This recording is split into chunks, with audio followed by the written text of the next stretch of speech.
রাজধানীর বনানীতে সড়ক দুর্ঘটনায় ঢাকা উত্তর সিটি কর্পোরেশনের 2 কর্মী নিহত হয়েছেন। এ ঘটনায় আহত হয়েছেন অন্তত 20 জন, এর মধ্যে 4 জনের অবস্থা আশঙ্কাজনক। বৃহস্পতিবার বিকেলে ভূঁইয়া পরিবহনের একটি বাস নিয়ন্ত্রণ হারিয়ে ফুট ওভার ব্রিজে ধাক্কা দিলে হতাহত হন তারা। বাসটি জব্দ করেছে পুলিশ।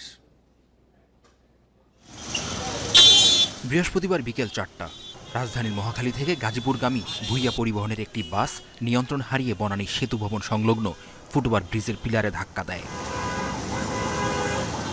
প্রত্যক্ষদর্শীরা জানান, সড়কের আইল্যান্ডে রঙের কাজ করছিলেন ঢাকা উত্তর সিটি কর্পোরেশনের কর্মী মোসলেউদ্দিন ও সাগর। বাসের ধাক্কায় ঘটনাস্থলেই নিহত হন তারা।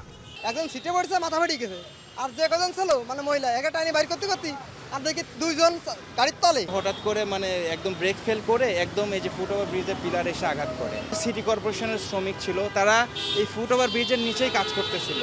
তো এই গাড়িটা একদম সজোরে এসে তাদের সহ নিয়ে আপনার এই ফুটওভার ব্রিজের পিলারে আঘাত করে এবং এই 2 জনই ঘটনাস্থলে মৃত্যুবরণ করে। এই ঘটনায় আহত হন বাসটির অন্তত 20 জন যাত্রী। তাদের কুর্মিটোলা জেনারেল হাসপাতালে নেওয়া হয়েছে। আমি ড্রাইভারের দিকে অত খেয়াল করি নাই, বসে আমি আবার আমার হাতে মোবাইল টিপতেছি। আমি কেমনে যে ওখানে চলে গেল। রাস্তা ক্লিয়ার ছিল, কিন্তু হঠাৎ বাস কি দ্রুত গতিতে আসে ওদের উপরই পড়ছে প্রথম, পরে গাড়ি ওদের উপর পড়িয়ে গাড়ি পিছলিয়ে ওই যে ইস্যাতে বাড়ি খেয়েছে। ময়নাতদন্তের জন্য 2 জনের মরদেহ ঢাকা মেডিকেল কলেজ হাসপাতাল মর্গে পাঠানো হয়েছে। শিকদার মেহেদি, ইন্ডিপেন্ডেন্ট নিউজ, ঢাকা।